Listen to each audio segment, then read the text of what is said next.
Buenísimas tardes, ¿cómo están? Bienvenidos a Educación en Debate. Por aquí pasaron ya estudiantes secundarios, estudiantes universitarios, directivos de colegios privados, expertos en educación, también directivos de la ANEAES, del CONES. Y hoy dijimos, vamos a hablar con los protagonistas principales de esta historia, que es la historia de la educación en nuestro país, y ellos son los docentes. Están con nosotros dirigentes gremiales de distintas agrupaciones. Está Blanca Ábalos, que es coordinadora general de la OTEP, Sindicato Nacional. Miguel Marecos es presidente del gremio de directores de escuelas y colegios públicos del Paraguay. Rafael Resquín, secretario de formación, miembro del Comité Ejecutivo Nacional de la UNE. Y Gabriel Espínola, secretario adjunto de la OTEP Auténtica. Con ellos vamos a hablar un poco hoy de cuál es la situación de los docentes en nuestro país. Y les quiero preguntar primero, ¿cómo les tomó esta pandemia? ¿Cómo estaban antes de la pandemia y qué pasó con la pandemia? Empezamos por Blanca. ¿Qué tal, Blanca? Gracias por la invitación. Es un programa muy bueno para debatir educación, que hace falta en nuestro país, abrir el campo del debate para que diferentes sectores de la sociedad puedan participar. Bueno, en la OTDCN nosotros veníamos denunciando la crisis educativa. Hicimos unos cuantos congresos regionales en 2016, viendo la situación que venía en picada la educación pública. Entregamos una propuesta inclusive al ministro de Educación, Riera en aquel entonces, y hacemos un seguimiento con padres, estudiantes y docentes, trabajamos. Y con eso vino la pandemia, ¿verdad? Que es como una experiencia nueva, porque los docentes estamos preparados para enseñar en forma presencial. Para eso se ha practicado, se ha hecho planes, capacitaciones, en muchos aspectos nos preparamos para enseñar en forma presencial. Pero en forma virtual, como se está haciendo actualmente, casi nunca se ha hecho. Son 1000 escuelas que tienen internet, 7.500 docentes que se han capacitado el año pasado al inicio, ¿verdad?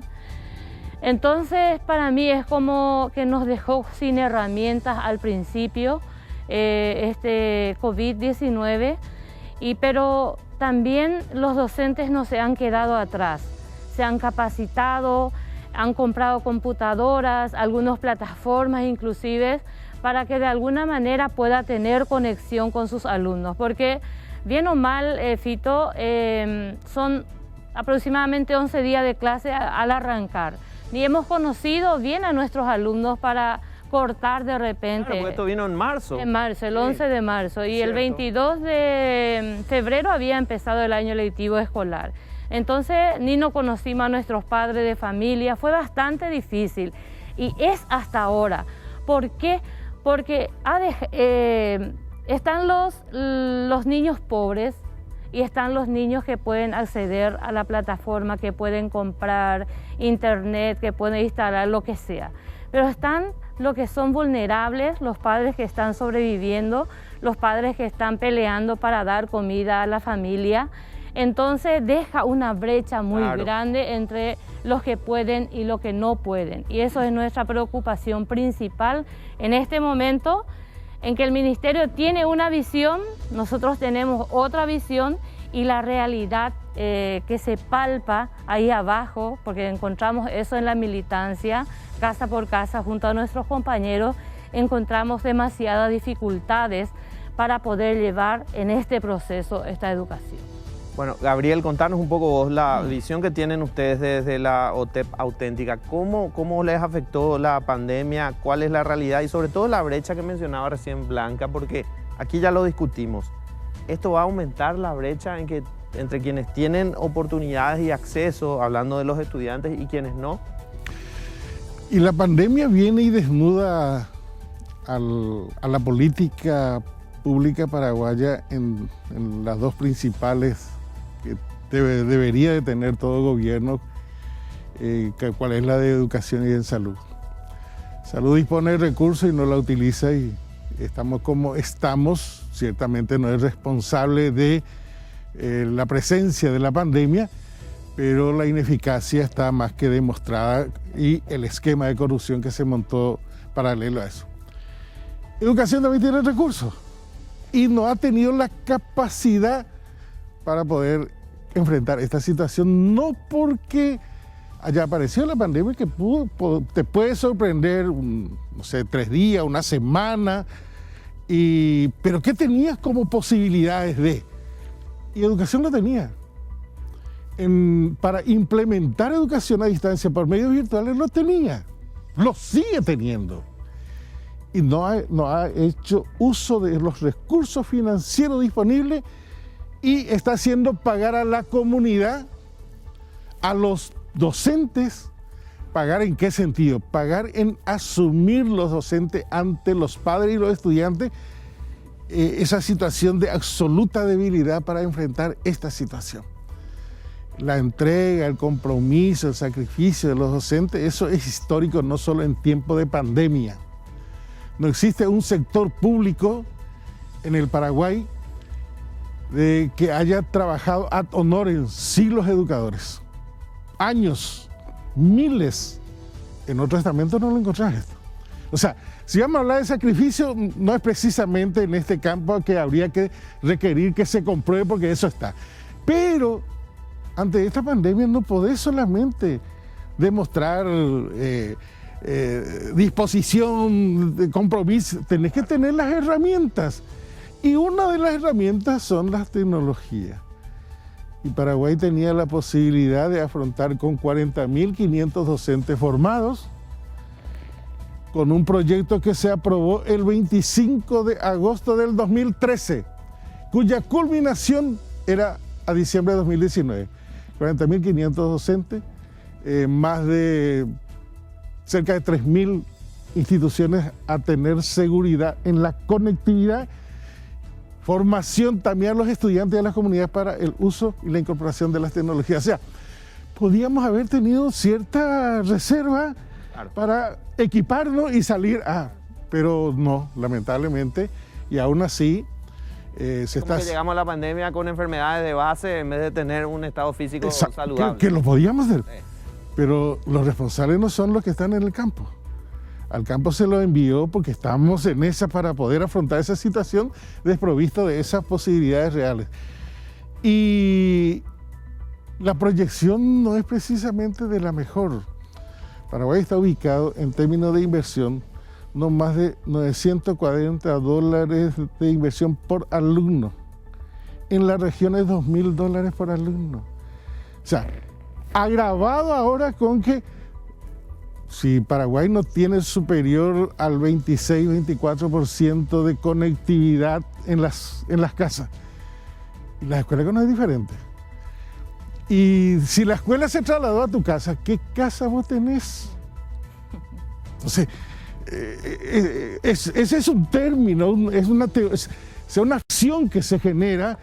Te aprisionás en tu casa, pues tenés que cuidarte, ciertamente, pero no tener el espacio. Es como decían los compañeros de la UNE, las escuelas rancho. Tu casa es un rancho. Exacto. Quiero hablar con el director Miguel Marecos sobre la situación de ustedes. Es un poco diferente porque la responsabilidad de ustedes es guiar, trabajar con los maestros y ver que se logren los objetivos. ¿Cómo están? ¿Cuál es la evaluación en estos 4 o 5 meses de pandemia de lo que está ocurriendo con la educación, los maestros y los estudiantes? Bueno, acá es importante, en primer lugar, gracias por la invitación, ¿verdad? Saludo a la amable audiencia. Es importante hacer un análisis cualitativo, cuantitativo de cómo estamos hoy, independientemente a que seamos directores, supervisores o docentes. Y todo lo que dijo Blanca, lo que dijo Gabriel, es muy importante. Pero acá hay un agregado fundamental que lastimosamente conduce a errores, como por ejemplo la previsibilidad que puede tener una persona con capacidad e idoneidad y su equipo de trabajo para enfrentar cualquier tipo de pandemia. Nosotros tenemos el resultado que te diré enseguida, pero antes quiero mostrarle a la audiencia el fruto de la improvisación, de los cuadernillos que no tienen ni capacidades, que se distribuyó en agosto, y los profesores esto lo desarrollaron en abril y mayo. Esto es fruto de una improvisación. ¿Y cuál fue el corolario de esa improvisación?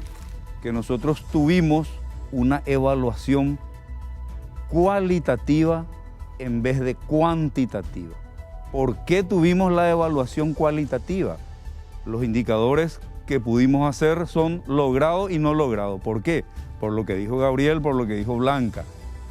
Si vos sabés que tenés el 50% de hogares paraguayos, Ibirarobaná, Puenteciño, etcétera, donde no hay conectividad, hoy le tenés que llevar este tipo de materiales, pero no así, ¿verdad? Sino por lo menos con las capacidades, etcétera, porque hoy ese profesor que no tiene conectividad no puede desarrollar absolutamente nada.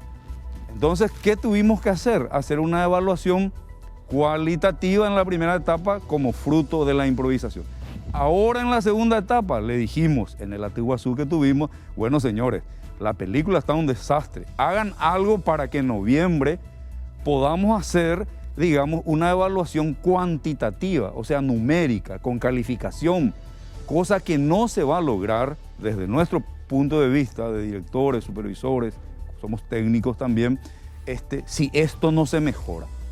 Porque lo que va a ocurrir va a ser que le vamos a mentir a la sociedad, Fito. Y cualquier cosa vamos a poner en términos de calificaciones para justificar. Ahí nosotros también somos culpables. Entonces yo digo que estamos en una situación, en un stand-by muy delicado, con el agregado de que los que están al frente del MEC, con todo respeto, pues pueden ser buenas personas, uno viene de la policía caminera y el viceministro de ser vendedor de teléfono. A improvisar en los cargos de ministro y viceministro. Y esa es nuestra realidad hoy. Estuve viendo esa evaluación que mencionabas y la verdad que salí muy preocupado después de ver en la red social cómo los directores, docentes decían no están los estudiantes, ¿qué vamos a hacer aquí? Se los veía bastante desorientados. Rafael Resquín es secretario de formación de la UNE. ¿Ustedes cómo están evaluando esto? ¿Cómo lo ven a sus agremiados docentes en esta situación que es una crisis?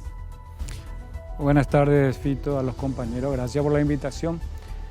Absolutamente no hay ninguna diferencia de lo que ya los compañeros mencionaron. Preocupados por una situación que es un poco el caldo de cultivo de lo que, para seguir en lo que siempre estuvo, en lo que siempre hubo en educación. Desidia, improvisación, como dijo Miguel. Personas probablemente sin la capacidad de gerenciamiento, sin la picardía que muchas veces se necesita en educación para llevar adelante un proyecto educativo que la sociedad necesita. Viene la pandemia y todo el mundo se desespera.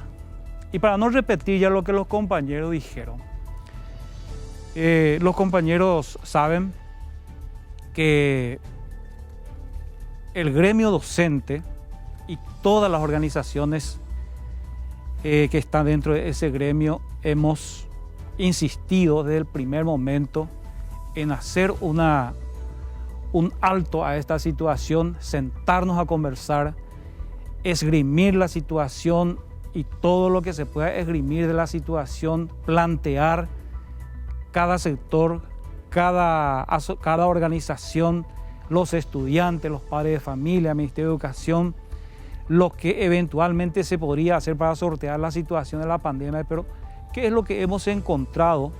Hemos encontrado una enorme resistencia del Ministro de Educación. Pareciera que él tenía toda la película ya formada. Las escasas reuniones que se tuvo con él fueron reuniones, diríamos, para plantear desde la perspectiva del Ministerio de Educación lo que el Ministerio quiere. Casi nunca tienen acceso a los planteamientos de las organizaciones sindicales, de los estudiantes, tal es así de que se generó una crisis tan grande independientemente de la crisis que ya trajo consigo la pandemia, que es lo que ya los compañeros estaban diciendo, la falta absoluta de conectividad, la pobreza no solamente de los alumnos, sino que de los docentes también, porque hay que tener en cuenta que, como dijo Blanca, muchísimos de los docentes tuvo que hacerse de computadora, tuvo que hacerse de sistema de conectividad a como pueda, tiene que comprar de su bolsillo saldo, porque el ministro de Educación se pasaba diciendo que la conectividad, la plataforma MEC es gratuita, la plataforma MEC era absolutamente deficiente, no alcanzaba a nadie. Era una mentira, nosotros le hemos dicho al ministro que no es así como él dice. Bueno, el ministro también dice que estamos mejor que Chile y que otros países y depende en pandemia, pero a la vuelta de la pausa les quiero preguntar en el siguiente bloque, ¿qué hacer a partir de ahora? ¿Qué hacer de acá a noviembre para que este no sea un año más complicado aún para ustedes, docentes, y para los estudiantes? A la vuelta de la pausa hablamos de eso. Volvemos y vamos a hablar de qué hacer de aquí a noviembre para que este sea un año lectivo de alguna manera provechoso. Me decía un experto en educación, lo peor que podía hacer el Ministerio de Educación es parar todo y dejarles a los chicos sin actividades. Coincidimos, creo, todos en eso, no se podía dejar a los chicos sin actividades, pero esto que se hizo, ¿a ustedes les parece que no es eficiente, que está de alguna forma mal? ¿Qué hacer? ¿Cómo corregir esto, Gabriel? Pero el parar hubiese sido parcial, para justamente entrar con mejor condición a la cancha. O sea, eso era, si la pandemia no tenía, por lo que lo que llegaba de información en el mes de marzo, nosotros llegamos a tener 2 semanas de receso, en la que los actores que podrían coadyuvar no fueron partícipes para el diseño de una alternativa. Nosotros planteamos la necesidad de declarar estado de emergencia educativa y por lo tanto instalar un comité con expertos, de tal manera que con lo que nos pueda dibujar salud pública se pueda ir desarrollando y tomando las decisiones. No estábamos diciendo educación por este lado y salud por aquel lado. Pero lamentablemente eso no ha ocurrido. ¿Qué es lo que nos podemos plantear? Y primero nosotros decimos, este año no puede ser un año, es un tiempo que debe continuar al siguiente tiempo, numéricamente hablando, 2021. Y lo que tenemos como posibilidad de navegar a ese tiempo, que podamos llegar con algunas posibilidades ciertas, tampoco se ve muy bien, y eso quiere decir el presupuesto 2021 tampoco está teniendo andamiaje que nos pudiera encaminar a, bueno, vamos a tener mayor solidez al 2021. Nosotros somos de la idea de que se debe abrir ese puente y se debe conectar. Podrá hacerse alguna evaluación formal, pero será necesaria una retroalimentación permanente al inicio del siguiente calendario. No sabemos cómo va a ser, esa es otra situación. O sea, la incertidumbre de hecho está... Pero no podemos continuar a que tengamos en expectativa ejecución presupuestaria disponiendo de recursos financieros y no ejecutarlo, no concretarlo. ¿Qué quiero decir con eso más concretamente?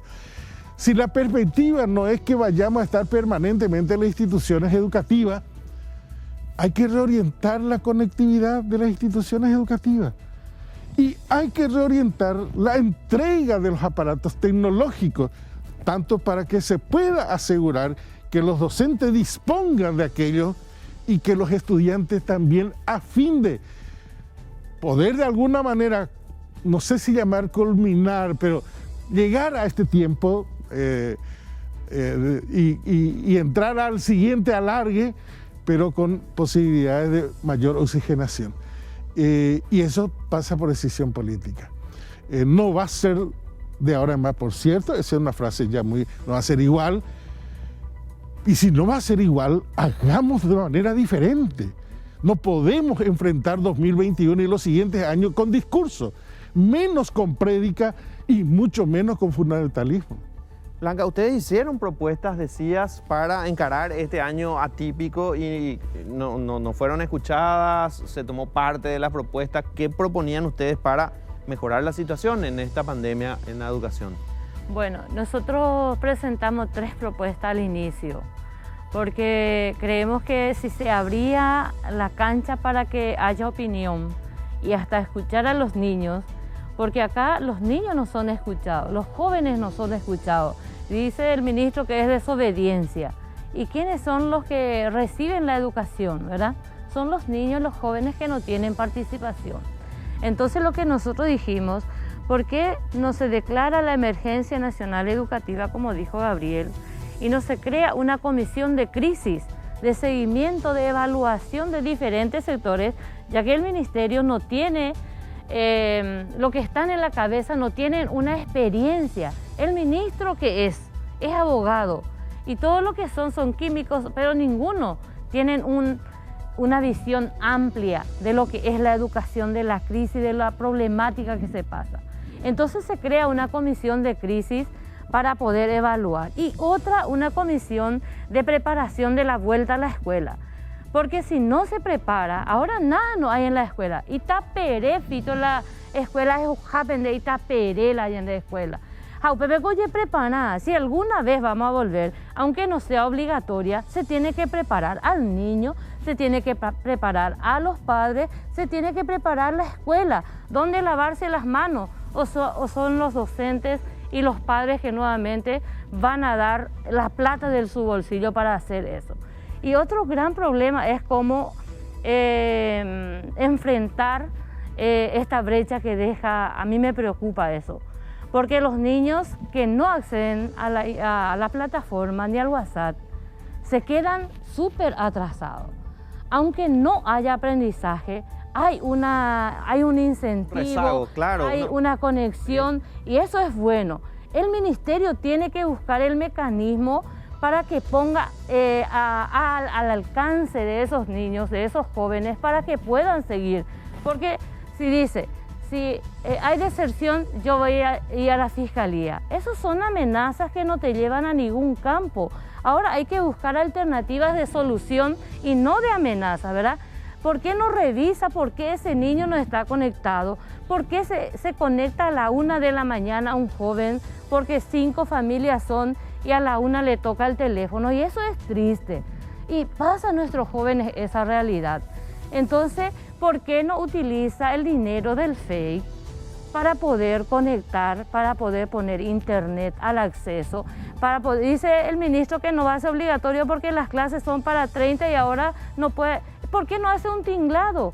¿Por qué los seccionales de diferentes partidos no se utiliza como predio para la educación?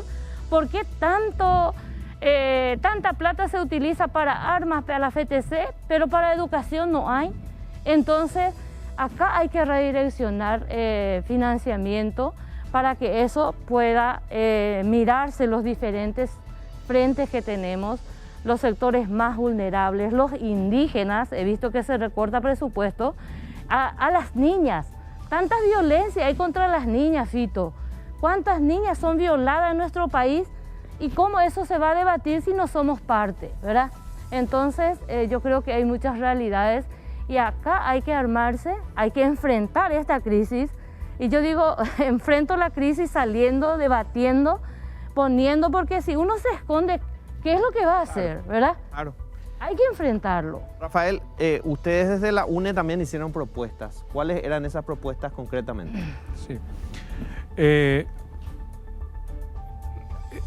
Primero analizar un poquitito la situación y qué es lo que se está replicando, diríamos, qué es lo que se esperaría del año siguiente, porque acá hay 2 cosas. Primero, lo que ya dijeron los compañeros, la cuestión económica. Sobre la cuestión económica está sentada todo. ¿Por qué? Porque acá se necesita invertir lo que no se invirtió. Invertir, si la escuela va a ir a la casa, se tiene que invertir para que la escuela realmente llegue a la casa como corresponde.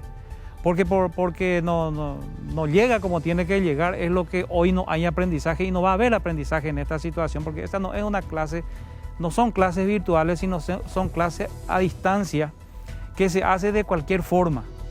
Entonces, lo que se tiene que hacer, como dijo Blanca, bueno, primero se invierte, que es lo que nosotros hemos planteado siempre. Reiteramos el planteamiento de utilización de los recursos existentes, como el Fondo de Excelencia, un dinero ocioso que no se utilizó nunca, excepto para pagarle a las consultorías externas y a las empresas privadas, etcétera, etcétera. Entonces, utilizar ese dinero. Por otro lado, está la cuestión pedagógica. La cuestión pedagógica, nosotros no sabemos, como dijo Gabriel, cuándo esto va a terminar. No sabemos si vamos a comenzar el año que viene, en marzo, con clases presenciales. No sabemos si vamos a comenzar con clases semipresenciales o vamos a comenzar el año otra vez absolutamente sin nada. Pero nosotros no tenemos diseñado hasta hoy cómo eventualmente comenzaríamos el año que viene. Si bien comencemos el año que viene de esta forma o en forma semipresencial, entonces nosotros tenemos que diseñar una malla curricular específica. No podemos seguir con esta malla curricular que tenemos y decirle a los alumnos o decirle a la sociedad, como dijo Miguel, engañarle a la sociedad haciéndole creer que el enorme sacrificio que hacen los docentes no tiene resultado. Los docentes están todos estresados, los docentes están todos tarados, los docentes, por varias razones. Pero ¿eso tiene o no tiene resultado positivo? La sociedad quiere entender de que hay un resultado positivo porque el ministro dice un montón de cosas, porque los padres de familia se involucran, porque ahora están sabiendo lo que los docentes están pasando, etcétera, etcétera. Entonces, nosotros tenemos que, las dos cosas fundamentales, primero, inversión. La inversión que corresponde, dónde corresponde y cómo corresponde para llevar adelante la escuela en casa. Y por otro lado, rediseñar un sistema curricular que tenga que llegar a los objetivos deseados. No podemos nosotros, por ejemplo, si hoy tenemos, por poner un ejemplo, si hoy tenemos dentro de la malla curricular 15 asignaturas en el bachillerato técnico, tenemos que pensar cuáles son las prioridades, rediseñar eso. En la primaria, el primero o segundo ciclo, tengo que rediseñar si hace falta. Secundaria también la misma cosa, todas las especialidades, rediseñar la malla curricular para que realmente lo que se da sea efectivo, porque si no, si esto sigue hasta 2024-2025, van a ser 4 o 5 años perdidos con un trabajo extraordinariamente grande. Bueno, ojalá que nos llegue hasta el 2025, ¿verdad? Pero el ministro de Salud ya dijo que el 2021 probablemente no va a empezar con clases presenciales. Así como viene la mano, no vamos a empezar el año con clases presenciales en el 2021. Director, ¿y ustedes qué propuestas hicieron y fueron escuchados o no? Bueno, voy a hablar ahora como académico, como es director del ICE, el Instituto Superior de Educación, ¿verdad? La tarea era demasiado sencilla. Si yo hubiese sido el ministro de Educación, hubiésemos hecho lo que hicimos en la Universidad Nacional de Asunción, donde tengo el honor de ser también miembro del Consejo y catedrático, ¿verdad?, en la Facultad de Ciencias Económicas. Nosotros paramos la pelota 2 meses, porque enseguida los estudiantes, los padres, y nosotros los docentes nos dimos cuenta de que no teníamos condiciones. Y vuelvo a reiterar, nosotros no mentimos, encima estamos acreditados por la NEAE. Entonces, ¿qué hubiese hecho Eduardo Peta San Martín si tenía un poquitito de conocimiento y experiencia o se hacía escuchar? Porque ese es otro problema que él tiene, que no le escucha a nadie. Parar la pelota 2 meses y mirar qué es lo que está pasando. Por un lado, como dijo Gabriel, como dijo Blanca y Rafael, tenemos acá 70.000 docentes, 30.000 como mínimo, sin conocimiento de sistemas informáticos, Classroom, Office 365, etc. ¿Verdad? Eso es por un lado. Y también tenemos 30.000 docentes que no tienen computadoras o teléfonos de baja gama, que lo único que pueden hacer es enviar fotos. Entonces, al parar 2 meses la película y sobre una base de un sinceramiento, trabajando con todos los actores, organizaciones gremiales que agarramos todo el país, estudiantes, padres, en esos 2 meses de tiempo, nosotros le capacitábamos a los 35.000 docentes que faltaban y, como dijo Gabriel, veíamos rápidamente, vía excepción, los fondos de la excelencia y se quitaban computadoras, aunque sea esas laptops, ¿verdad?, rápidamente para acortar la brecha. Eso es lo que se hubiese hecho rápidamente. Y otro equipo empezar a mirar el próximo año, como dijo Rafael, la malla curricular. Es demasiado sencillo, ¿verdad? Lo que pasa es que vos para cranear ese tipo de cosas tenés que tener trayectoria y conocimiento de lo que es la educación. Tenés que haber quemado etapas. No podés venir a improvisar y traer una serie de personas así que nunca estuvieron en el MEC, ni siquiera algunos tienen habilitación pedagógica, y querés mentirle a la gente y después se te descubre todo. Entonces, para nosotros la tarea es fácil, le propusimos, y nosotros el 1 de julio en la universidad volvimos, después de 2 meses. Hoy, todos los alumnos se conectan, clases magistrales de los profesores, ¿verdad? Era fácil la tarea, discúlpame que te diga, pero desde nuestro punto de vista era muy fácil la tarea en tiempos de pandemia. Bueno, hablando justamente de no improvisar, a la vuelta de la pausa les quiero consultar esta situación de miles, decenas de miles de docentes que se van a jubilar en los próximos años. ¿Y qué va a pasar con eso? Con la formación de nuevos docentes y esta cuestión de la formación de docentes en el uso de tecnologías, ¿verdad? Que tenían los recursos y qué pasó con ese programa. Pero a la vuelta de la pausa hablamos de ese tema.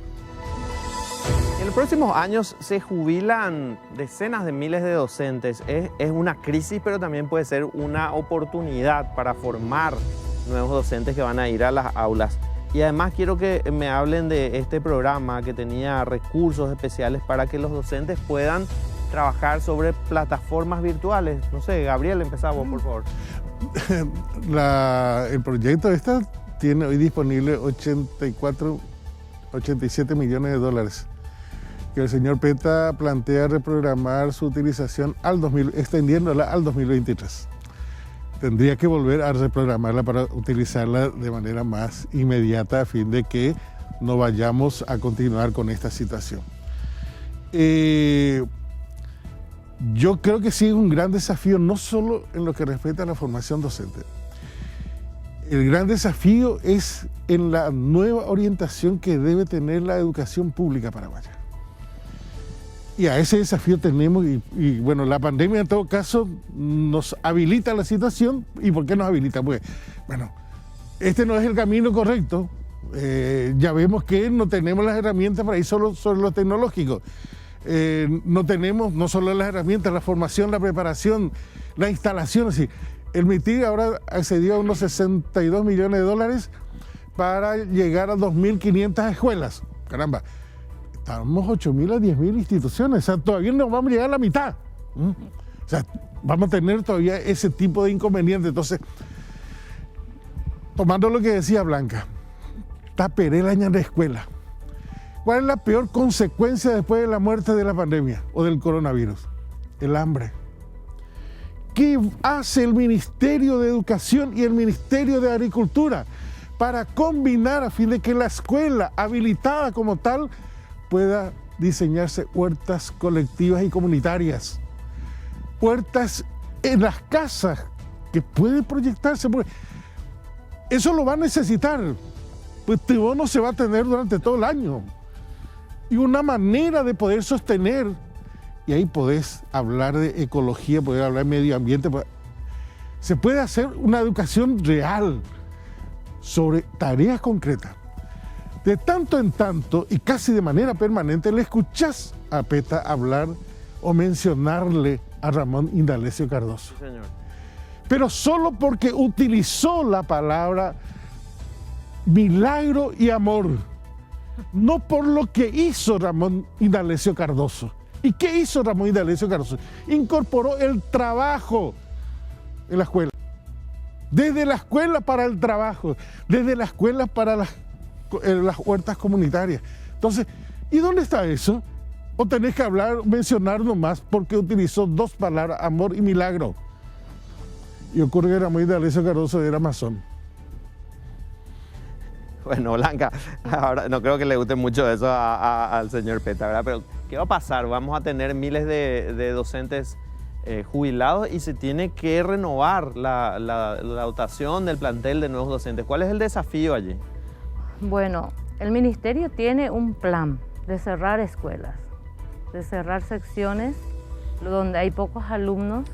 Ese tiene como un plan piloto del ministerio. Está cerrando, ¿eh? Se está dando eso. Se dio, hay rebelión de los padres y estudiantes para que no se cierre, entonces devuelve los rubros, es decir, no retira. Entonces, ¿qué Hay dos cuestiones principales, Fito, en ese sentido. Uno, que el Ministerio haya cerrado tantos tiempos formación docente. Ahora creo que el año pasado y este año está dando una apertura, pero ¿cuántos años son los que ha dejado de existir formación docente? Formación docente no tiene plata para formar a docentes, no tiene plata para capacitar a docentes, ¿verdad? Entonces, eso es uno. Y el otro, una cuestión de fondo, que nosotros tenemos una jubilación solidaria. Los activos pagamos por los pasivos. Y si hay menos activos que los pasivos, eso va a crear un problema en la jubilación docente. Entonces, es un problema bastante de fondo ante esta crisis, porque la OTE tiró un eslogan, que los pobres no paguemos la crisis, porque los ricos ahora están con Tecoponá o con lo que se paga 500.000 guaraníes, se abre a los supermercados y alzan las tasas y los precios de la canasta familiar y roba a la gente. Y eso habilita al Estado, ¿verdad? Entonces, esto es una cuestión muy grande porque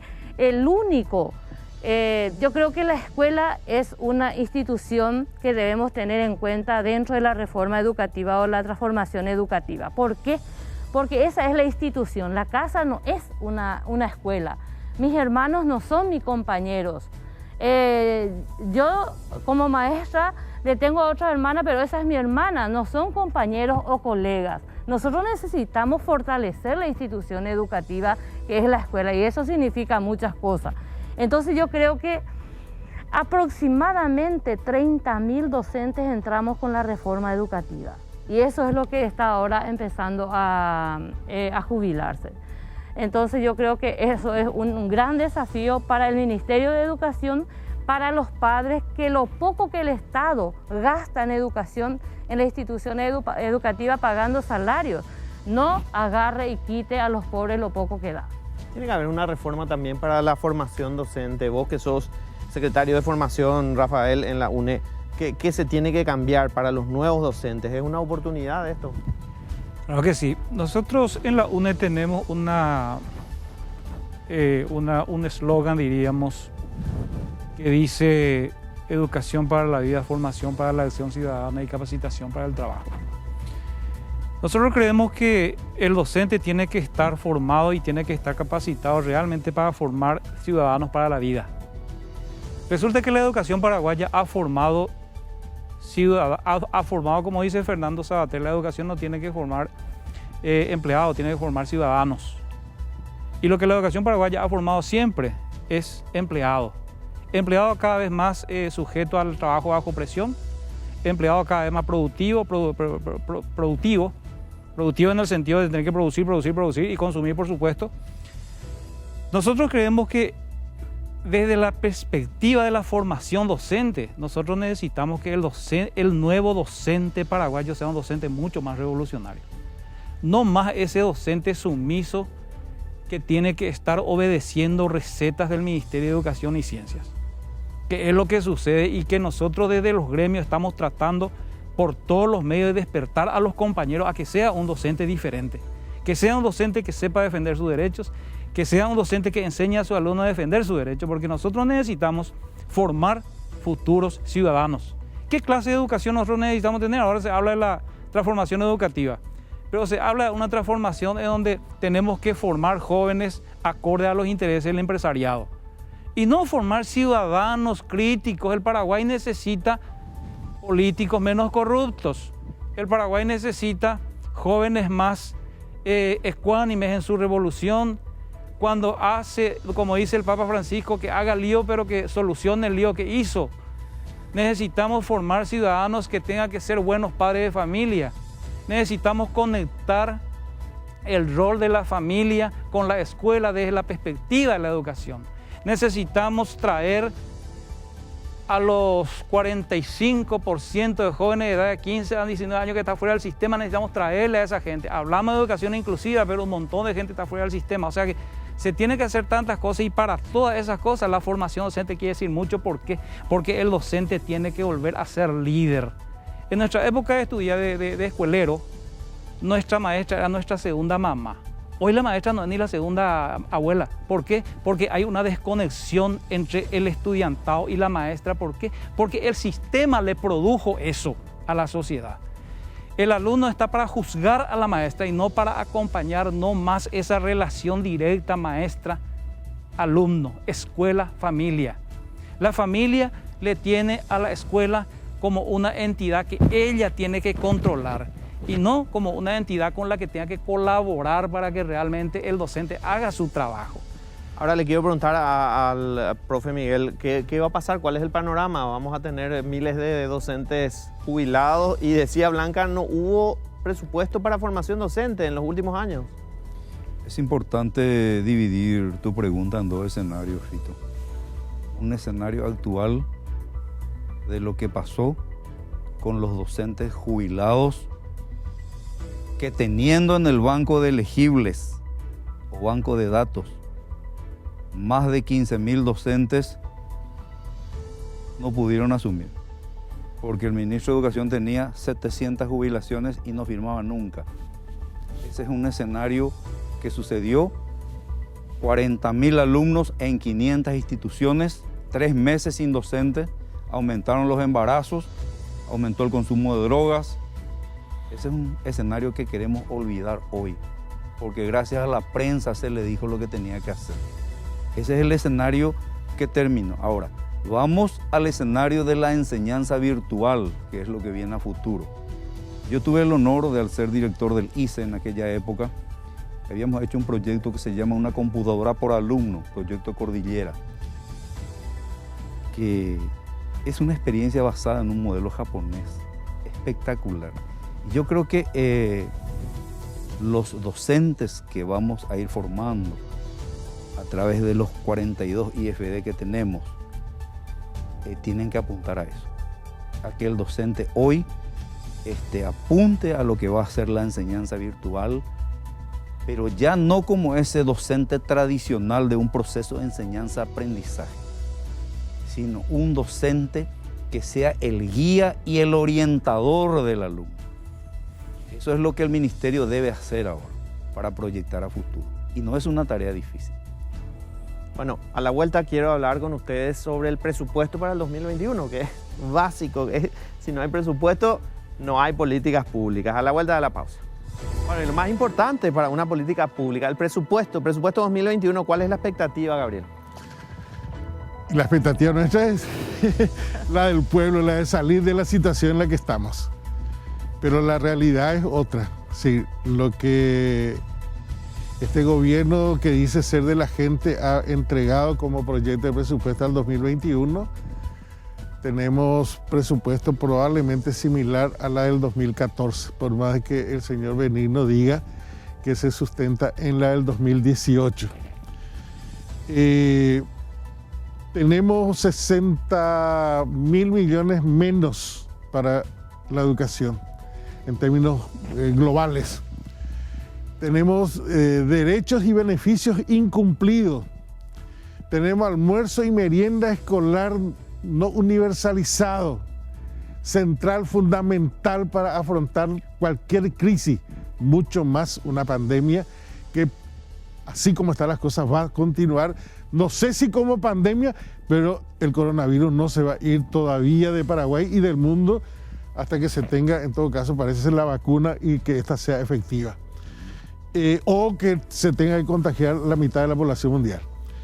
En ese escenario, nosotros creemos que es absolutamente necesario cumplir con lo que se acordó con los docentes para el cumplimiento del salario básico profesional, que este año ya se nos negó por la suspensión a partir de la ley de emergencia, suspensión que a regañadientes lo hemos aceptado por esta realidad, pero no la podemos trasladar al 2022, porque el planteamiento del Ministerio de Hacienda de que superado el 10% en el primer trimestre habilitaría un ajuste del 8% para el último trimestre del año. O si supera el 15%, ahí obtendríamos el 16% de ajuste, pero en el último trimestre. Y el escenario posible óptimo que dicen los técnicos del propio Ministerio de Hacienda es que se llegaría al 9%. O sea, instalaron un articulado que va a ser de imposible cumplimiento, que ni ellos se creen, pero es para intentar burlarse, engañarse, y con esto creo que cae en lo que han discurseado como que el docente y los docentes éramos lo principal para sostener educación en tiempo de pandemia, y ahí está el reconocimiento del gobierno del señor Marito Aldo Benítez y del ministro Peta. Blanca, presupuesto 2021. Quiero decir solamente que el presidente de la República es un mentiroso, no cumple su promesa en relación a la educación, que debía ser prioridad, y prioridad significa invertir en educación, ¿verdad? Y ahora tenemos menos 8% del total tenemos en educación. Pero sí tenemos más, por ejemplo, para Ministerio de Defensa, tenemos más para otras entidades como Ministerio de Hacienda, también tiene mayor presupuesto.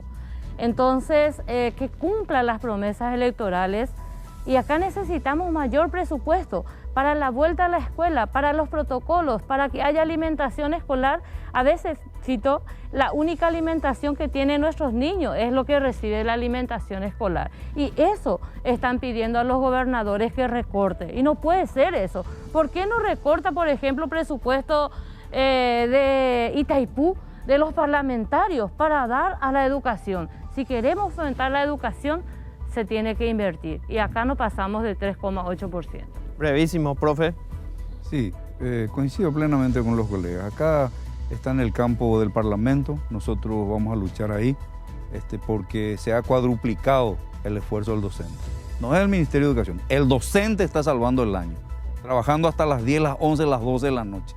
Entonces nosotros los dirigentes vamos a hacer respetar ese acuerdo del 16% para el próximo año, y estamos todos unidos porque, hoy se le valora al docente, Fito.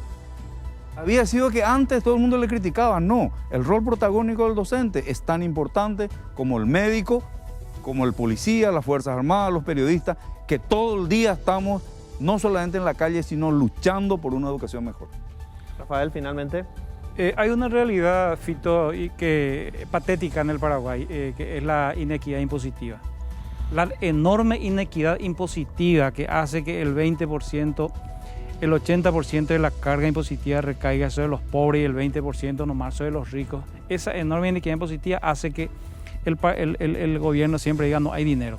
Solamente depende de la voluntad política para que haya dinero para invertir en educación. Mientras que no haya mientras que no baje esa brecha enorme entre la carga impositiva sobre los pobres y los ricos, y los que tienen que pagar impuestos paguen lo que tienen que pagar realmente, yo creo que vamos a seguir en esta misma situación con educación, y eso la ciudadanía tiene que entender y tiene que apoyar, ya dejar la partidismo, y apoyar a los delincuentes, porque ahora ¿qué es lo que hace el gobierno? Pactan entre ellos para que la impunidad siga, mientras que educación, salud, viva la pepa.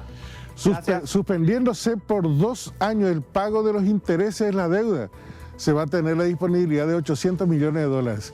Necesitamos para el 16% solo $123 millones. Bueno, alguna vez vamos a llegar por lo menos al piso que solicitan o plantean las organizaciones internacionales de presupuesto para la educación. Necesitamos, creo, particularmente una revolución educativa para los próximos años. Gracias por estar en Educación en Debate. Nos reencontramos el próximo sábado.